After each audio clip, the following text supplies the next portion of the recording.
Dan pada video kali ini saya akan membahas topik Islam dan studi anak sebagai bagian dari tugas mata kuliah metodologi studi Islam yang dibimbing oleh Bapak Muhammad Adil Muhammad.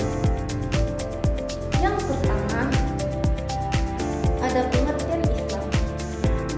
Secara etimologis, Islam berasal dari kata bahasa Arab yaitu aslama yang berarti berserah diri, salam yang berarti keselamatan, dan selamat yang berarti kesejahteraan. Jadi, Islam secara harfiah berarti berserah diri kepada kehendak Tuhan untuk mencapai keselamatan dan kedamaian.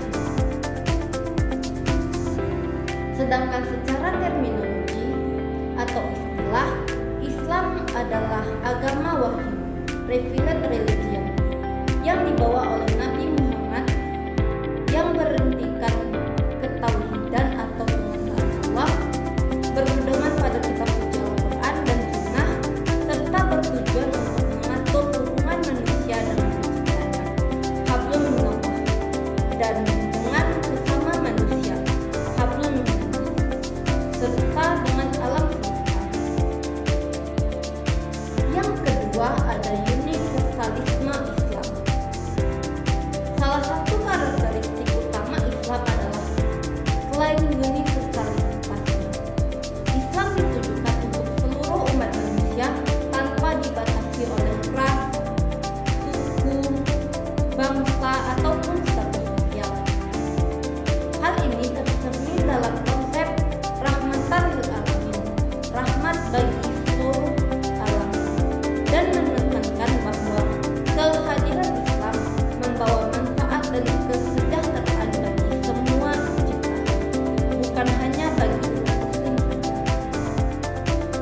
Universalisme ini terlihat dari ajaran tauhid yang menegaskan keesaan Tuhan yang sama, yang juga disembah dalam tradisi Ibrahimik sebelumnya. Nabi Muhammad diutus bukan hanya untuk bangsa Arab, tetapi sebagai penutup para nabi, Khatamul Anbiya, untuk seluruh manusia. Al-Quran sendiri sering menyapa dengan panggilan wahai manusia, ya ayyuhan nas, menegaskan pesan yang inklusif. Dari segi waktu, Islam menganggap ajarannya relevan sepanjang zaman, sholih di kulli zaman wa makan. Prinsip-prinsip dasar seperti keadilan, kejujuran, amanah, dan belas kasih bersifat abadi.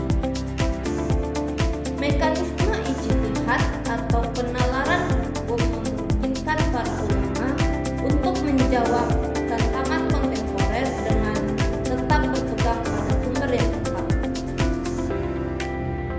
Universalisme Islam juga tampak dalam pengakuan terhadap nabi-nabi sebelumnya. Muslim diwajibkan untuk mengimani semua nabi, Adam, Ibrahim, Musa, hingga Isa.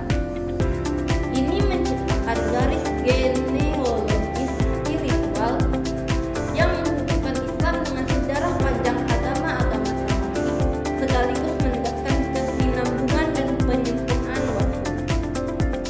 Namun, universalisme ini tidak berarti sinkretisme atau relativisme.